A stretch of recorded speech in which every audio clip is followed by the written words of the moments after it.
something happening here. What it is ain't exactly clear.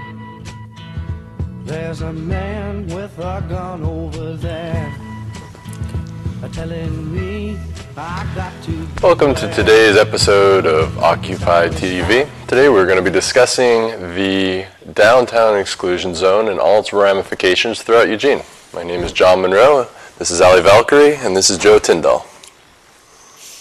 Ali, why don't you start us out talking a little bit about your experience? Oh gosh, okay. Well, for those who don't know, the exclusion zone was first passed in 2008 as a response to downtown crime and downtown issues and all those downtown problems we theoretically hear about all the time.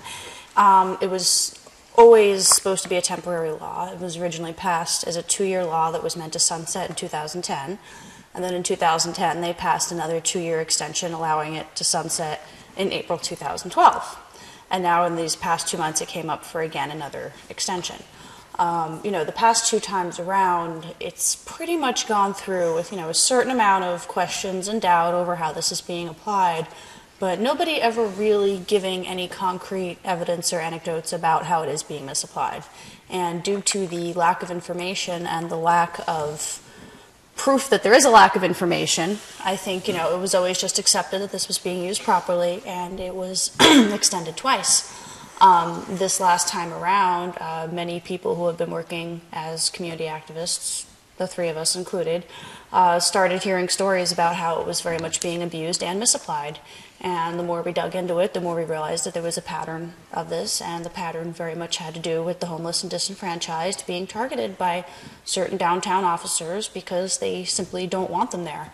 And we were able to demonstrate a fact pattern of this being abused, and whereas the city originally was going to make this law permanent, and then they revamped that and tried to vote a 2-year extension, but last week they only ended up passing a 7-month extension, and that was in large part due to the questions raised and the questions that have still been unanswered on the part of the Eugene Police Department in terms of who is being excluded and just the intricacies of that process. I mean, the City Council's actually been asking for specific information. Councilor Zelenka, a couple times during the meeting, said, for 2 years we've been asking you for, a list of who's been excluded and the crimes that were used to exclude them, and that hasn't been delivered. Mm-hmm. And so on the hearing on the 21st, specifically, they asked Pete Kearns, the police chief, to come up with good information about who's being excluded. And the chief came back with this series of pie charts and a couple of anecdotes about people who had like 20 priors and whatever, but did not talk about the sort of run-of-the-mill exclusion that's being done. Yeah, they have some people that they've excluded who are violent repeat offenders. But the vast majority of people who are getting these exclusions are not violent offenders and are being given essentially trivial victimless crimes that would not have been charged to anyone else in order to run up a rap sheet, in order to justify an exclusion. And that's problematic in a lot of areas. Number one, if you have people who are homeless, in order to get off the street, you have to put an application for an apartment. Okay. Now people are doing background checks. What do you think the chances are that with a rap sheet of a bunch of criminal trespasses that you're going to be able to get into an apartment? Or if you need a job and you get background checked again, whether you're going to be able to get a job. So what the police are essentially doing is raising the hurdle enormously for these people to actually get off the streets. Mm-hmm. Interesting.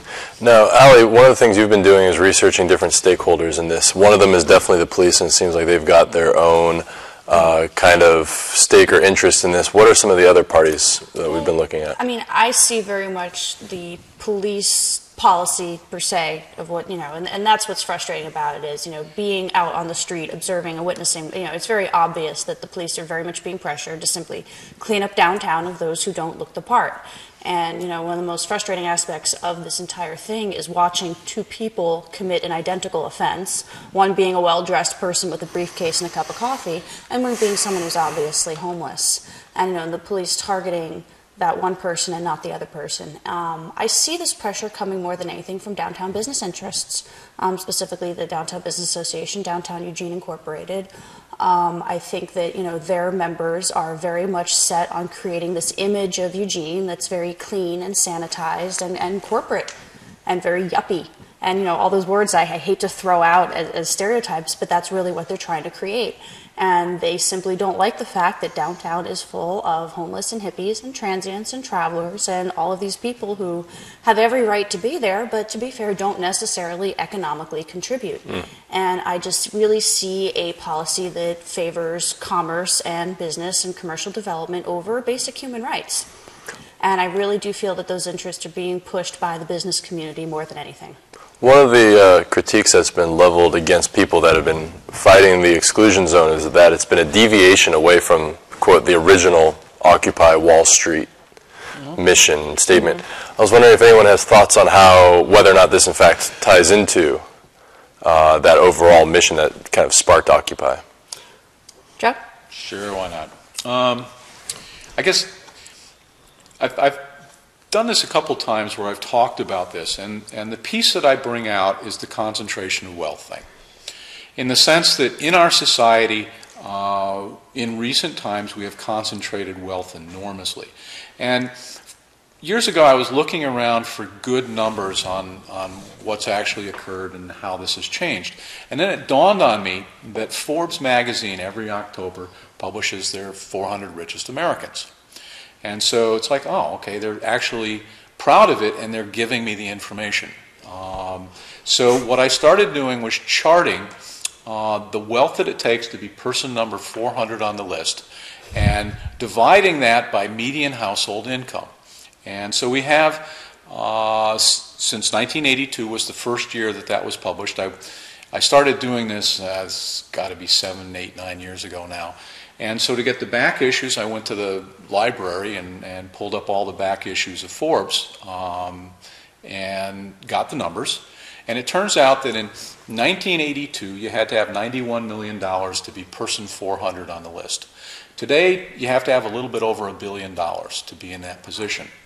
And then if you compare that to median household income, what that means is half the households earn more than that and half the households earn less. And in a given household, there may be multiple wage earners. So in 1982, in terms of 1982 dollars, I think it was about $19,000 was median household income. Now it's around $50,000. And so if you divide that, if you do that ratio, it started out by definition being 1 in 1982, and it's grown to about 11 times as much since then. So in other words, you have to have about 11 times as much wealth compared to median household income as you had 30 years ago in order to get on that list. Now that means that the working class, working people have stayed roughly, their purchasing power has been roughly constant. It's gone up and down a little bit. It's down a little bit now compared to 1982. But the uber rich are now 11 times more rich than they were by comparison. And so what that's done is it's concentrated wealth enormously. And in order to do that, they've had to move jobs to China. They've had to buy parts of the government to have pieces of it given away. In other words, just wholesale giving the commons away to rich people. And so those are the reasons. It's those kinds of things. Denial of service for health care. I mean, the United States is the only industrialized nation that does not have a nationalized health in other words, a health plan that covers everyone in the country. We pay twice as much as everyone else per person for health care, yet we get a lot of people are excluded, and our outcomes are not as good as they are in other countries. You can just go down the list one after the other. So the thing is that, for example, health care is running up a lot of wealth. So Occupy is looking at the entire question of distribution of wealth and how basically working people are becoming poorer while the uber rich are becoming even more uber rich.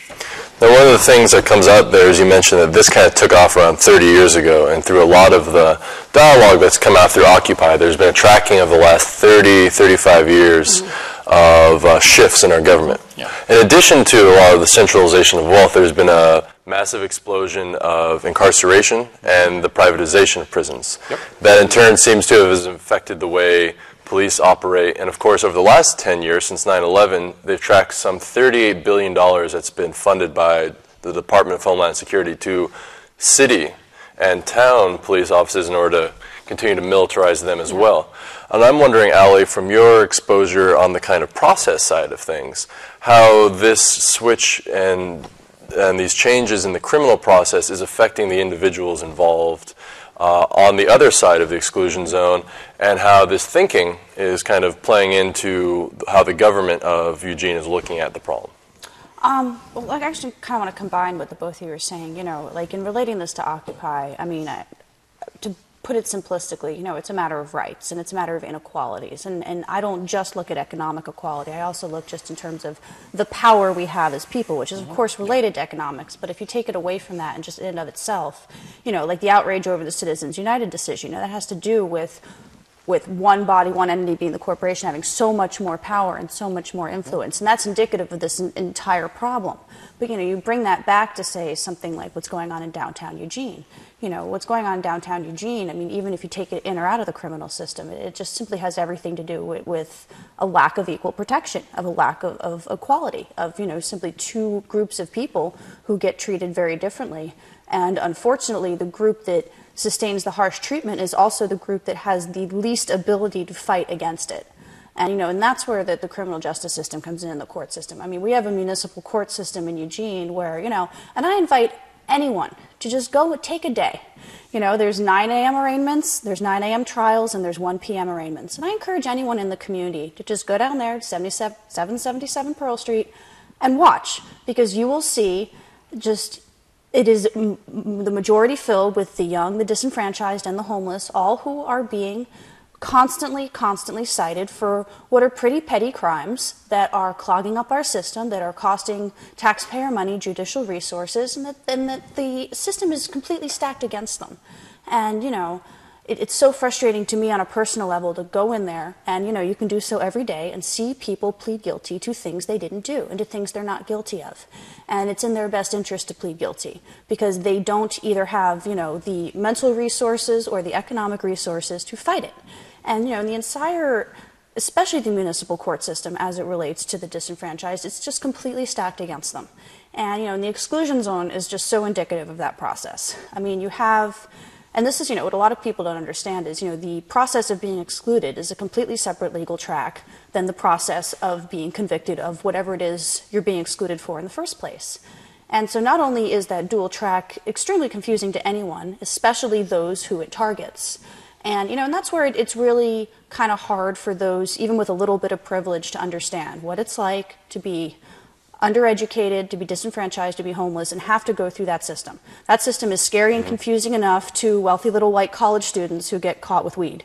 You know, and I see them, and they're in there, and they're scared, and they've got mommy. And, you know, and so to have to go through a 2 separate legal track process without the right to an attorney, being someone who in the first place does not necessarily have the skills to navigate the system, is just to me a complete travesty of justice. And it's something that, you know, is happening every single day, and most people just aren't aware of it, because, you know, the municipal court system, and in general, you know, those with privilege usually don't end up in that system in the first place. So if a person is cited for something, let's say, for example, possession of less than an ounce of marijuana, how many different times do they have to show up in court to both defend themselves against the charge and to prevent themselves from being excluded if an officer decides to it's push interesting you exclusion on pick them? that one, because possession of less than an ounce is one of the things I've really been looking into in terms of the way it is arbitrarily applied downtown. Network Charter School used to be downtown. It used to be at Broadway and Willamette. And they moved that charter school, at least the majority of the charter school, down on like Portland and 26, down well below 18th Street. And yet there are 2 to 4 classes, from what I understand, that still take place in the Overpark. And because of that, the city is very discretionally enforcing a felony charge for possession of marijuana for certain people because they can claim it's within 1,000 feet of a school. Now, you know, I only say that because there's definitely if you're charged with a felony, it's a lot bigger of a deal. You're going across the street to circuit court. There's going to be a lot more involved. That being said, you know, if you're charged with just a violation, you know, like for example, if you were to be charged, you probably wouldn't get that enhancement because you don't look homeless. That being said, you know, you initially given an arraignment, which is usually 3 weeks after you get your citation. You go in for the arraignment. You know, if you plead guilty at that point, you just get sentenced. But if you want a trial, usually there's 1 to 2 more hearings you're going to have to. I mean, they'll initially set a trial date. However, very often there will be a status conference if the prosecutor is actually pushing something, and or very often once you get to that trial date, there's a continuance for some reason or another. So, you know, usually it takes a minimum of 2, a maximum of, say, 4 different court appearances just on the citation itself.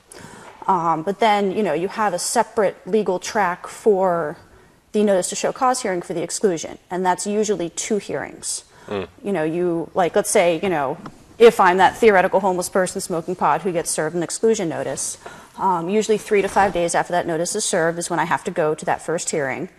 If you don't attend that first hearing, usually you're excluded automatically. If you attend that first hearing and plead not guilty, then they're going to set a separate hearing where they're going to actually hear the exclusion case in and of itself. So if I'm caught downtown smoking a joint and I say, okay, I'm going to plead guilty to that because that's what I did, and for better or for worse, that's illegal, but I do not feel that that's worthy of me being excluded, I have to plead guilty at 1 hearing, but also go to an additional 2 just to not be excluded. Just to fight your and if I miss either of those 2, as my understanding is, I automatically am excluded. The judge automatically has the right to exclude you. Without my defense. Without your defense. So they do not automatically exclude me. The judge still has discretion to say, oh, this is a minor thing, I'm not going to exclude this person for it. But, you know, but the problem being, and this is when we're talking about, you know, the rap sheet that's built up. You know, if you have, you know, a half dozen criminal trespass charges, for example, and the judge looks at that without being able to hear an actual story behind it, you know, the judge may consider worst case, you know, because to us, and in many ways, even to judges, when you hear the word criminal trespass, you think of someone breaking into a building. You think of someone actually being on property when they're not supposed to and after they've been told to leave. And none of the circumstances of the trespass are put on to the rap sheet, simply just says the code. Criminal trespass too. You know, and it was really, I mean, I found interesting when Chief Kearns was speaking at the City Council meeting last week about the exclusion zone, how it's used. You know, a couple things he said did really catch my attention. One being, you know, we've never tried to exclude someone who didn't have at least 1 previous offense. And I'm just like, you know, most people in this city probably have 1 previous offense from being, I mean, who hasn't been cited for something, even a missing bike light, you know what I'm saying? And that really struck me, but, you know, but especially the criminal trespass, which in many ways, you know, is the #1 thing that they target homeless people with.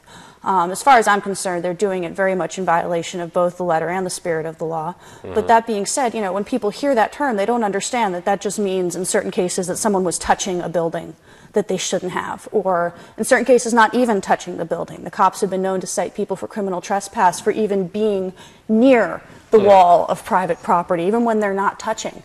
And this is where, you know, it comes back to the, you know, disadvantage that the disenfranchised have in that system. You know, if you don't have access to the law, to knowledge of the law, you don't know that you didn't commit a crime. And that issue of knowledge of the law is important too. Something that we were told frequently was that, oh, anyone that is given show cause for an exclusion is given a pamphlet with certain information about advocacy.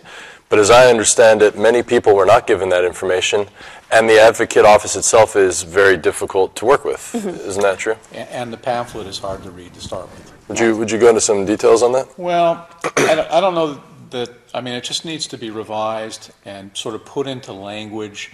In other words, you got to explain it to people like they're a 4-year-old, okay? Not in the manner that it's being given. And the fact that most of them don't get it, in other words, they're not handed this anyway, to tell them this stuff, you know, it makes it a moot point to start with. So, but let's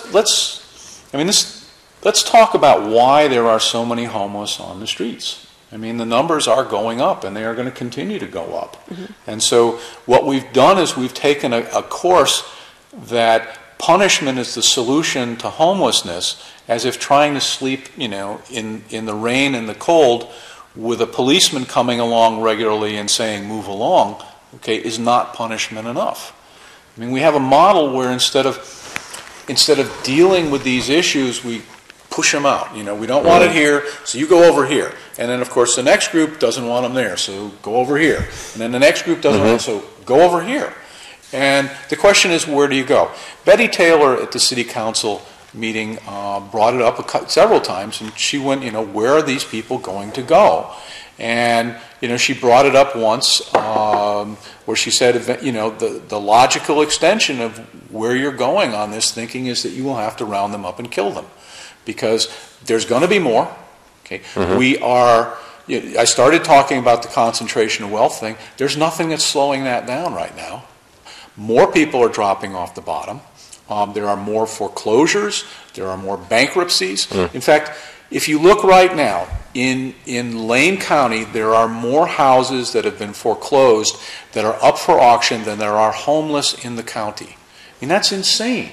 And we look at a society that is producing that kind of stuff, where, bankruptcies, personal bankruptcies, way up. And why are people having bankruptcies? Fully 4 out of every 5 bankruptcies is due to a medical condition. And of those people with the medical condition, fully 4 out of 5 of them had medical insurance that simply said, no, we're not going to pay. Too bad. You lose your life savings. Too bad. Go away. Leave us alone. You want to argue? We'll see you in court. No problem. We got lots of lawyers. You don't. You're sick. You're poor. Okay. We're rich. We have lots of lawyers. You want to battle it in court? No problem. Okay. And it's insane that in this country, we now 100,000 people in the United States every year are dying prematurely because of denial of service. When I first started talking publicly about, say, health care, and this is like 6-7 years ago, the number there was about 29,000. It's now risen to 100,000 people, and it's going to get worse. We've passed peak oil. Oil prices were down, gas prices were down for a few months because we were pumping out the strategic oil reserve. Do you know what that is? That was back in the 1980s. The Reagan administration bought a lot of Middle Eastern oil and literally pumped it back into dry oil wells in the ground to store it. And we are now pumping that back out, which has caused the gas prices to drop a little bit. But they're going up anyway because we're past peak oil. Which means that we've consumed more than half of the oil on the planet. It's becoming harder and harder to produce oil.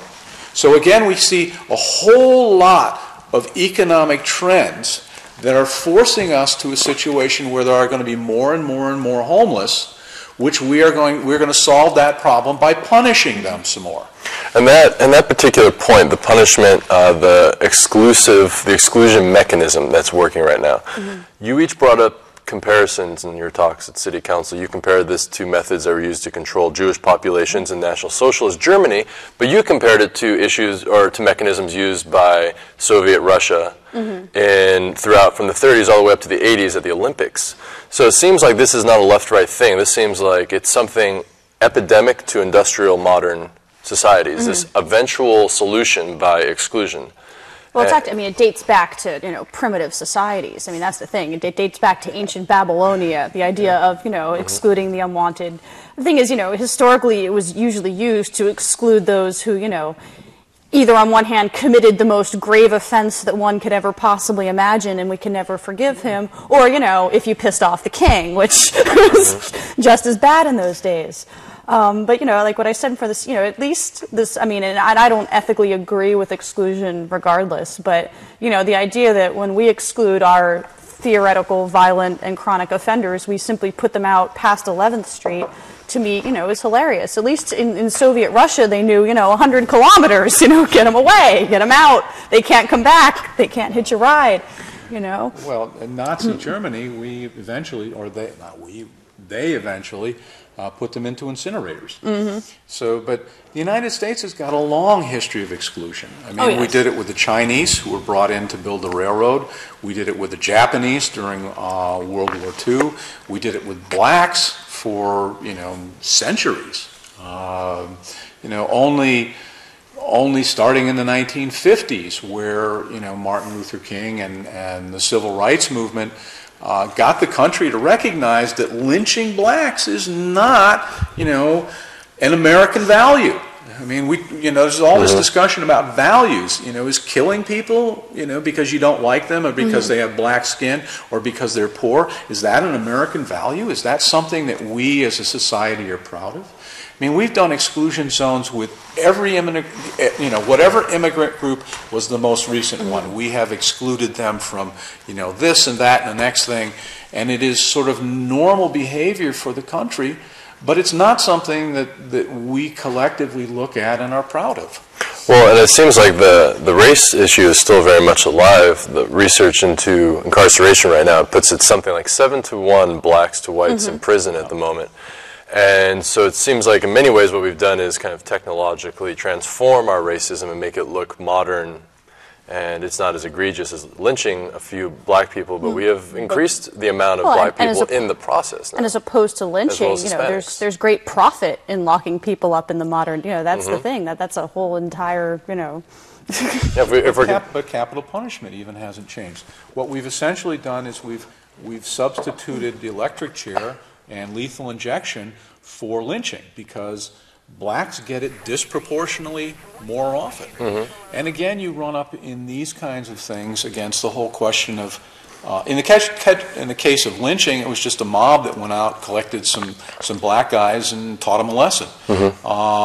In the case of the state, what we have is things like the Innocence Project, which is going back and looking at these capital cases where there is still remaining evidence and finding that in at least 10% of the cases, depending on state to state, and in some cases considerably more, and nationally I think it's about 1 out of 7. 1 out of 7 people who have been executed in the United States, the remaining evidence indicates innocence. Okay, that's a frightening statistic, and but it's a society that has chosen to ignore its most vulnerable. Now, in addition to race issues, and I think maybe in certain ways even more applicable to the exclusion in Eugene, there's the issue of classism and all the different ways that poverty itself becomes segregated, becomes excluded, and becomes marked. We learn to recognize that people are poor, and it's kind of almost built into our consumer culture. If you don't have access to a certain threshold of goods, you're automatically going to have to purchase things that make you look poor, that make you seem poor, and it's easier for people with privilege to identify you, and it certainly seems as if it's easy for police to target you as a result. And we're not bringing that up as far as I can see in the dialogue around the exclusion zone. No, we're totally bringing it up. Well, overall, sorry. We're excluding poor people. Well, and it's funny too, because like when I look at the whole issue, like with the Innocence Project, there's part of me that goes, how can we not be doing anything about this? And the big part is, as a we don't want to admit.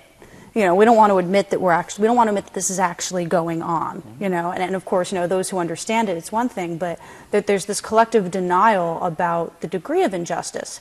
And I feel the exact same thing going on locally with the exclusion zone. There was nothing that was more stunning to me than standing in front of the city council, giving, firsthand accounts of how this is being abused, and then having a business owner come up after me saying, oh no, these are all bad people. It's not being abused. It's like, what more do you need? I'm laying a fact down in front of you. I was here at this hearing, and this is what I saw.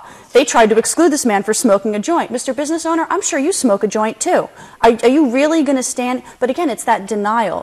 His support of the exclusion zone, in his own, the only way he can justify it is if he denies the fact that it's actually being used. And I see this really, and it does have to do with racism in that, I see poverty as, actual racism happens in Eugene as well. Let's just be honest.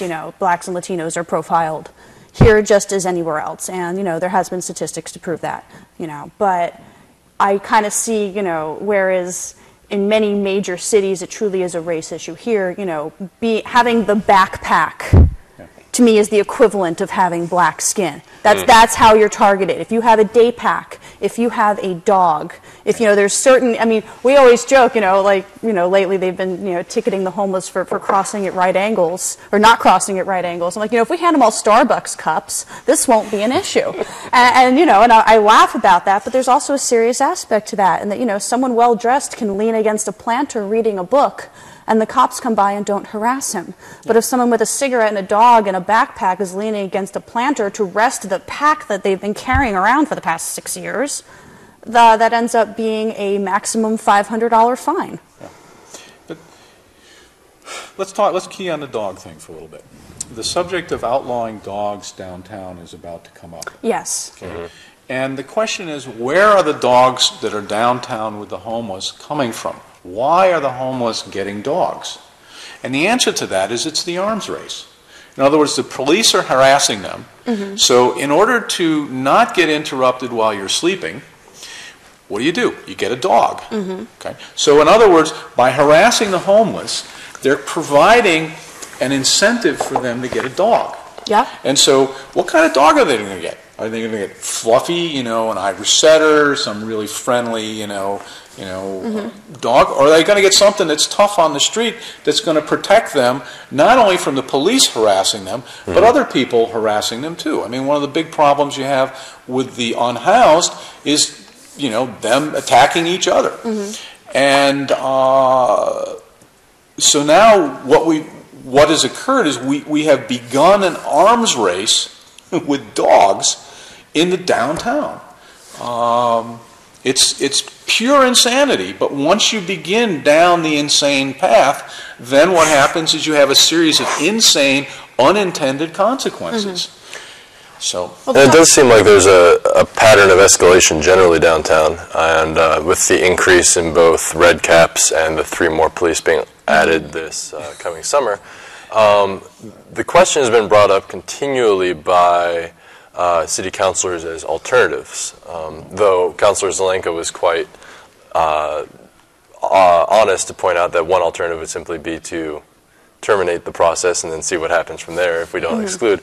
But regardless, it seems like there's this belief in the public mind that we need to have an alternative to the exclusion, 2 more police intervention, 2 more private security guards downtown, in order to solve the problem. Mm-hmm. What kind of alternatives are there out there right now to start? Well, I mean, I go, Carl loves to talk about restorative justice, for example. I look at that kind of thing. If the majority of what's going on are truly behavioral issues, which I believe they are. I mean, the exclusion zone was justified by there's not enough jail beds to hold people. But you can't really hold people in jail for what essentially are behavioral issues. I mean, if you're a public drunk, keeping the person in jail is not the issue. That's not what's going to solve it. Getting the person in a sobriety program that doesn't exist, that's what's going to solve it. I feel for many of the issues that do lead to the kind of people where they feel like I still don't feel that someone who's constantly drunk in public should be excluded from the downtown core. However, I can see the view of the businesses and that something needs to be done about this person because we don't want someone who's just drunk on the corner. But to me, there are so many alternatives both within the justice system itself mm-hmm. and, social service aspects that we don't have, like a wet bed facility being the number mm-hmm. one thing. Downtown would be so much easier if there were a place where, the 24 most chronic offenders in terms mm-hmm. of alcohol and drug problems had somewhere to be or somewhere to go. I remember hearing an anecdote about how just one man with an alcohol problem cost the city over $70,000 in 1 year, going in and out, and that's just absolutely absurd. And so, and a whole lot of it, like, the dog thing, for example, dogs have been banned from the university area for years. And, in the language, frankly, it's very obvious in the language of the ordinance that this is meant to exclude homeless people from downtown or from the university. It says, if you are a lawful resident, if you have a residence there, you're allowed to have a dog. If you don't have a residence, you can't have a dog. And now, on one hand, the university businesses love that because it has done its intended effect. It's kept the homeless away from campus. So it just drives an even larger concentration of people with dogs downtown, where, again, the same thing that Joe is saying, that's totally what kicks in.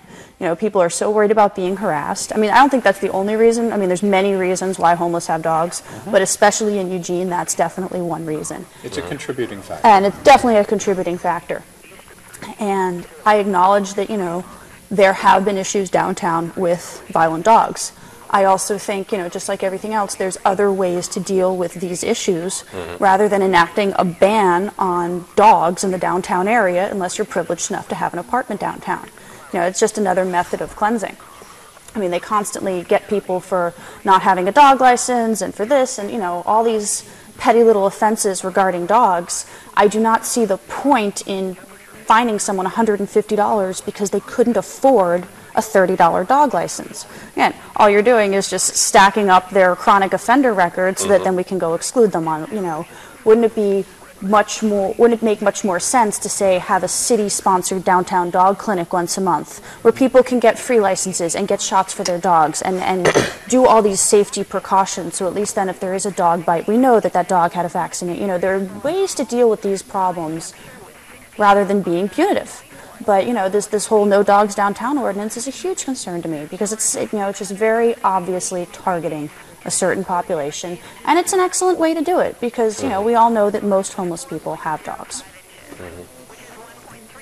And so as part of that targeting and as part of trying to get beyond the punitive measures, how do we look at the fact that there is a conflict situation downtown right now with a pretty complex history, and how do we begin to create positive solutions?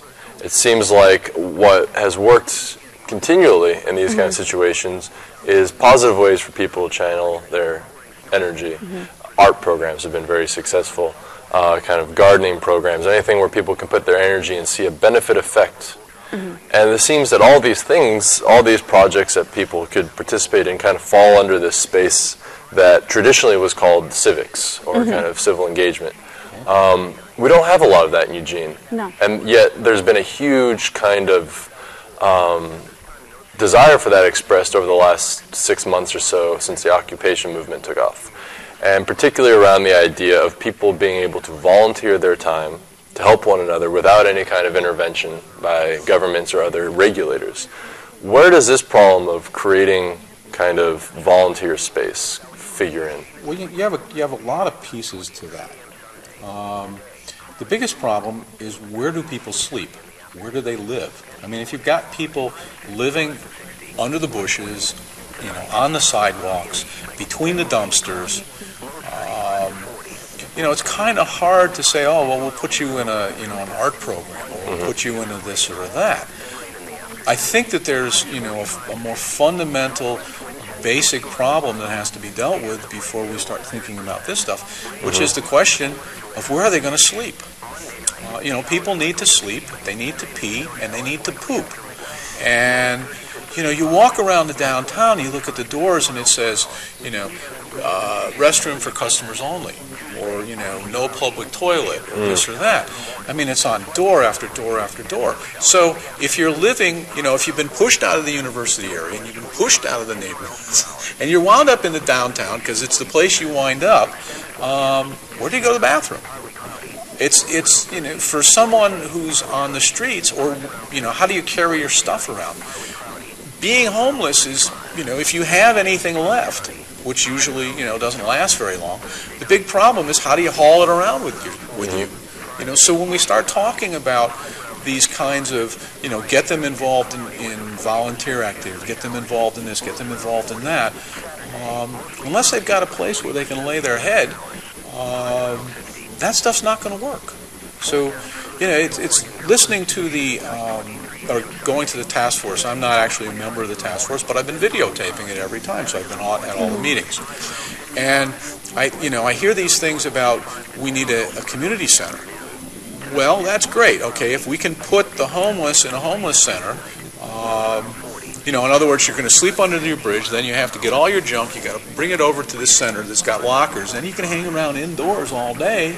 Okay, and then when you're done, you got to go back out, haul your stuff over to where you're going to go sleep again tonight. They're just not going to do it. It's not. There's no attraction. There's no reason for them to be there. They're happier downtown. But give them, the thing about the Occupy camp is we peaked up at about 300 homeless people at the camp, and when the camp was open, the downtown was quiet because the people were there. And if the city wants to solve the problem downtown, the solution to it is to provide a place, a camp, where the homeless can sleep, where they can be, where they can congregate, where they can play drums and sit around and, have sobriety groups and do this kind of stuff. I mean, if we look at the Occupy camp really functioned for a little more than a month. And we had a lot of people who got clean and sober. One of them actually testified before the city council. And, there were a number of people who got off the streets and into housing. Just that little boost, that little bit of community, that little, was just enough to clear enough space in their lives that they were able to get in, move up to the next level. And then it was shut down. Okay? And it was shut down in a really mean way by some people who engaged in serious disinformation. And the reality is we're going to have more homeless. The problem is going to get worse. We are sliding into another depression for some of the reasons that I talked about earlier, and a group more. We're going there, whether we like it or not, whether we get these rosy pontifications from corporate America about the recovery. Just one of these things that sort of struck me. There was an article in the paper, because I did my research for my Forbes list. I wanted to go out and find median household income. You get to February, and the numbers for 2011 for median household income come out. So while I'm researching that, I stumble across this article that got published. It was produced by a corporate think tank that said things are getting much better. The end of the year was really good, and the median household income rose to $54,300. I go, okay, and I start looking, but that's not the numbers that I'm getting out of the Bureau of Labor Statistics. Okay, they're telling me that it was 50,400 for the year, but yet there's this article that was in, it's on all the blogs. It was in USA Today, the New York Times picked it up, everybody picked it up, and what it said was it was 54.3. What they did was they took the number from December, which is, of course, better because you hire people to do Christmas stuff. Okay, so it's always higher. They annualized it across the entire year. Okay? But then what they did was they expressed it in $2,010 instead of $2,011, which means that it's 3.5% higher there. Sneaky. So in other words, that the actual number. Okay, because if you go to the Bureau of Labor Statistics site, it's 50,400, but that's in $2,010. If you correct for that, it brings it out to 48.5, which means it actually was lower than the previous year. Even though, Fox News and all the papers published that it was 54.3. I mean, we are being lied to at that level every day about what's going on. Okay? And it's like, come on, folks, it's time to wake up, time to realize that we are moving into a depression. The real unemployment rate in Oregon, if you actually include those people who have run out of their unemployment benefits, is 20%. The jobs are in China. 85% of the world's investment capital is now plopped in China. Your jobs are not coming back. Okay? So there has to be this awakening about, because you were talking a little bit earlier about denial. It started out with the cigarette industry, where in the 1960s, after, they kept saying cigarettes are bad for you, and the industry said, no, there's no data. Well, the data showed up in the 1960s. And so what was created was this scientists don't know. Okay? We have our scientists, they have their scientists, therefore it's okay for you to keep smoking. Give us your money, keep smoking. Okay? That got picked up by the creationists. Okay? It's like evolution doesn't work. We have our scientists, they have our scientists. Everybody disagrees. Okay? Now it's climate change. They have their scientists, we have our scientists. You know, it's a marketplace of ideas. Denial works. You can believe in anything you want to believe in. It's okay. You know, so it's like we have for 40 years. I mean, you can date this back to the Powell letter. You know, August 1971, where this strategy, you know, it was written. We're going to do this. We are going to create a society where people ignore the facts, where people, you know, where the facts bounce off, because we are going to teach people that anything you believe is fine. But the reality is the fact that you believe something doesn't make it true. And, you know, you have to start looking at what's the evidence. I mean, where do these homeless come from that we are now, you know, targeting and persecuting? Is the persecution actually working? I mean, if we've had this exclusion zone for 4 years, are all the homeless out of the downtown? No, they're not. 4 years of the exclusion zone has not produced the desired result. So what are we going to do? We're going to do more of it. And, you know, it's sort of like the cops are on a rampage right now. Why? Because it's been extended for 7 months, and they're pretty sure that it's not going to get extended beyond that. So they have 7 months to clean up Dodge, okay? And they are at it with a vengeance. And you know, it's you know, we are going to push them to the edges. I've spewed enough. You know, you mentioned your observations of the City Council Task Force, so-called Opportunity Eugene Task Force. There's a lot of discussion, I've heard this from multiple venues at this point, there are a lot of good ideas and kind of models, but basic core questions aren't being asked. Where are people going to sleep? How are people going to be fed? Where are people going to poop? Where are they going to pee? Where are all these issues going to be had? How are we going to deal with these?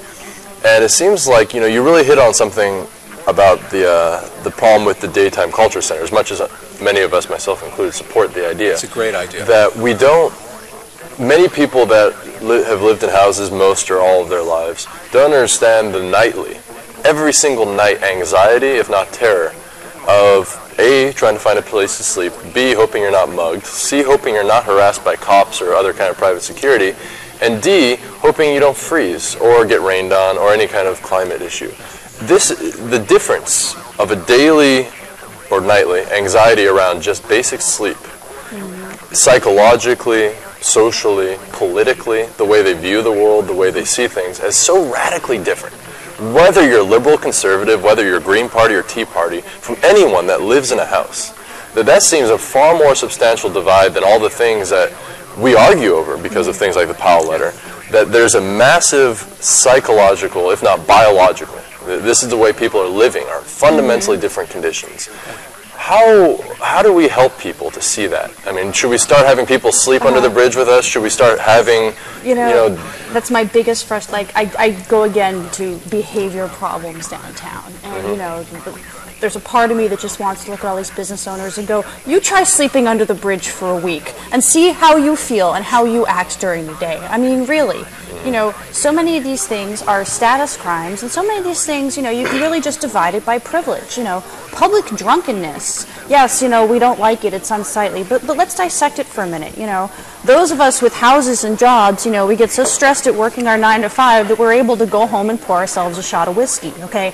On the other hand, the man who spends, you know, half his day in the exact kind of anxiety you've mentioned, where, oh my God, I have to find a place to sleep, I can't be mugged, I can't be harassed by cops, my stuff can't be stolen, let me wake up in the morning. You know, that person needs a drink so much more than the jerk in the office. I mean, let's be honest. And that person has nowhere to do it. And so, you know, there's a part of me, you know, the last thing I like to see on one hand is someone drunken on the corner.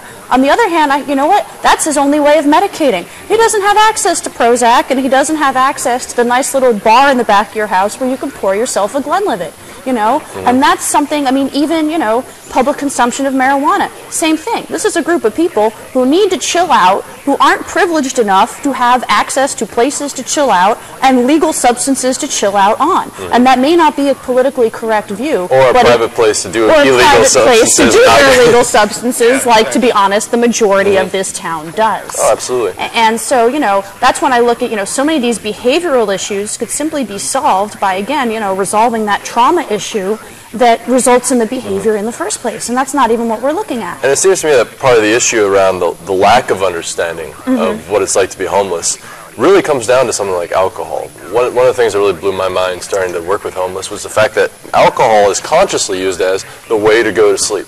That is what people use. That is the only available medicine.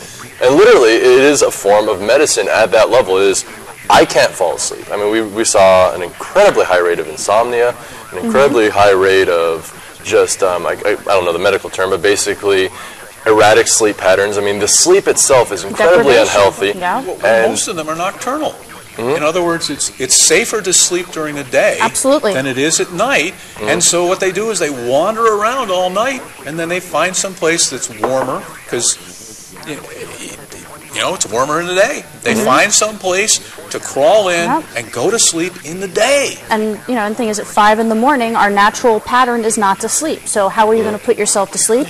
You're going to drink a couple of whatever the cheapest thing you can afford, and then yes, you're waking up hungover at noon. But then that's the reality. And grouchy. And you have every right to be grouchy. No, there's another issue, and I think you hit on something, Joe, is that there is a fundamentally different sleeping pattern for a lot of homeless, and that the city government and many businesses are very cognizant of that. And one of the major issues we found is this ridiculous amount of fining that the public library utilizes against anyone that is found napping in the library. Now, we haven't had the chance to do what we've done with the exclusion zone and see if they're discretionary to the point of, if I fall asleep, which I haven't yet in the library, would I be fined, or is it merely homeless? Is it merely punitive to keep people out of there? But what we're having is an institution which is not designed for people to sleep in, but has become the only place in downtown where people can sleep for lack of any other option, who is using ridiculous financial penal methods to get people to stay out of there. And so we're not creating that initial solution, which is a place for people to sleep, and then we're compounding it by just racking up more fines on people. So it seems like the same thing in another form, not just exclusion, but an idea that has not come up at the task force, which is worth looking at, but I think there's better solutions. But assuming you don't do the better solutions, then maybe it would be good to have a sleeping space, a daytime sleeping space, just a bunch of mats on the floor. Let the homeless come in, sleep during the day, and then they can walk around all night. Okay, they can do their nocturnal thing, but at least they're getting some sleep. I mean, one of the things that was astounding at the camp was how the level of sanity just kept rising, and a lot of that had to do simply with the fact that they slept. I mean, it was amazing. Looking over the time that the camp was in place. I mean, think of it as a distribution. I mean, there were some people at this end that were functioning fairly high at the beginning, and some people were just, totally not making it. Well, that entire distribution slid to the sane side by a huge amount over, a short period of time. Well, not only were they able to sleep, but the other thing I look at, which is to me one of the problems in terms of the institutional / social service aspect, is at the camp people were allowed to sleep when they want to sleep. The Eugene Mission, for all the good things they do, they force you to wake up and get out of there at 6 in the morning. And I don't just say this as someone who's personally not a morning person. I say this as someone who understands very well and acknowledges the trouble that the homeless have falling asleep, and the fact that they can't necessarily just shift over to a working man's schedule. So the idea of someone shows up there at 8 at night, is supposed to be able to fall asleep without any alcohol or drugs. And and I know this from people telling me personally, they'll fall asleep at 2:33 in the morning, and then they're woken up at 10 to 6, have to grab all their stuff and get out of there. And so, this idea of night shelter / day program, that to me is, a dichotomy that we really shouldn't be looking at. We need a place where people can sleep 24 hours a day, and we need a place where people can be 24 hours a day. And to me, the success of that place to be is to not, and obviously it's made with the homeless community in mind, but the other important piece I see is let's not be a homeless center.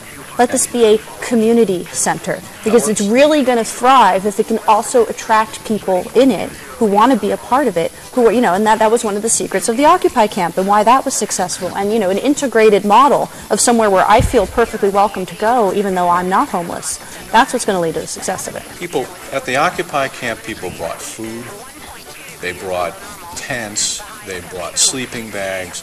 they brought clothes, they brought all kinds of stuff. The community came out and supported that to help the homeless. And I believe that if this community were to set aside a piece of land and recreate the better parts of what worked for Occupy, and we learned a lot, and there are things that can be done differently and better, and there's a really interesting history, inside the camp that has not yet been well documented.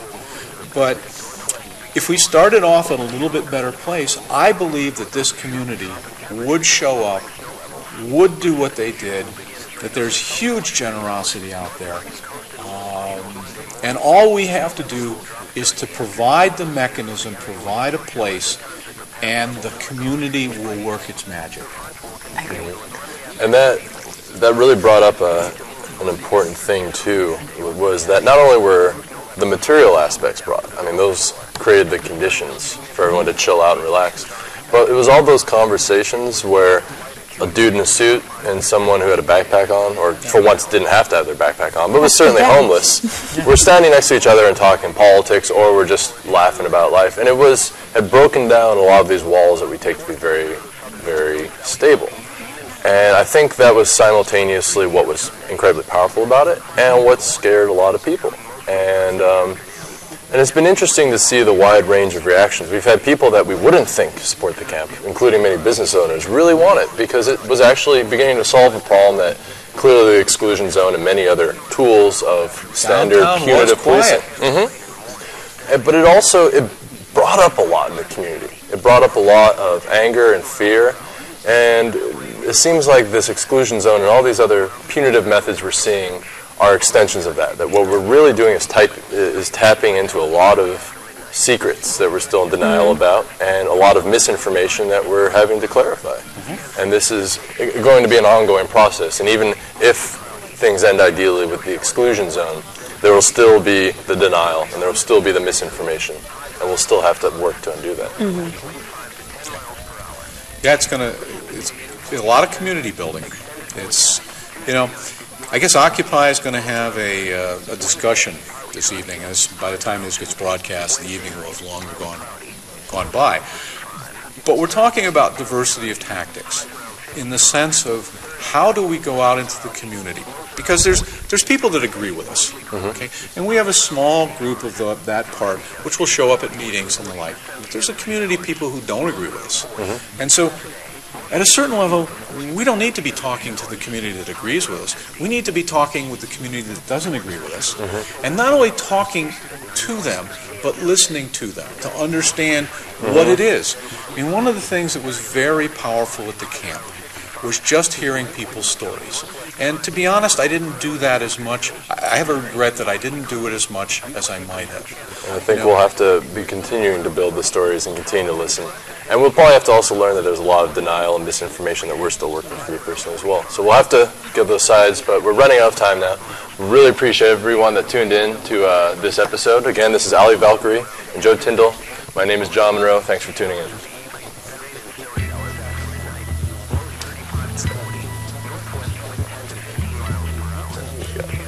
Just got a few more seconds.